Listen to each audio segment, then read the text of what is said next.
واهدنا فيمن هديت وعافنا فيمن عافيت وتولنا فيمن توليت وبارك لنا فيما أعطيت وقنا شر ما قضيت فإنك تقضي ولا يقضى عليك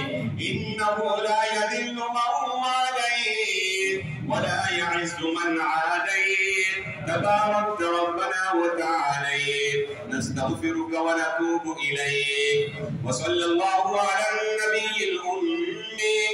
اللهم اغفر للمؤمنين والمؤمنات والمسلمين والمسلمات وأصلح ذات بينهم وانصرهم على عدوك وعدوهم أجمعين اللهم العن الكفرة الذين يصدون عن سبيلك ويكذبون رسلك ويقاتلون أولياءك اللهم أيد الإسلام والمسلمين اللهم أيد الإسلام والمسلمين اللهم انصر المسلمين في فلسطين اللهم انصر المسلمين في غزة اللهم انصر المسلمين في كل مكان اللهم انصر المسلمين في فلسطين اللهم انصر المجاهدين في فلسطين واخذل الكفرة واليهود والنصارى والمشركين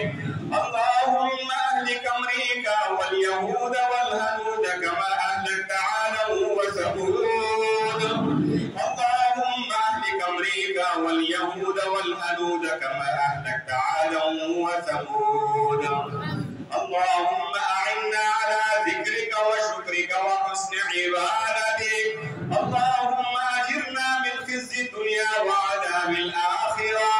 اللهم اكفنا بحلالك عن حرامك وأغننا بفضلك عمن سواك اللهم يا شافي الأمراض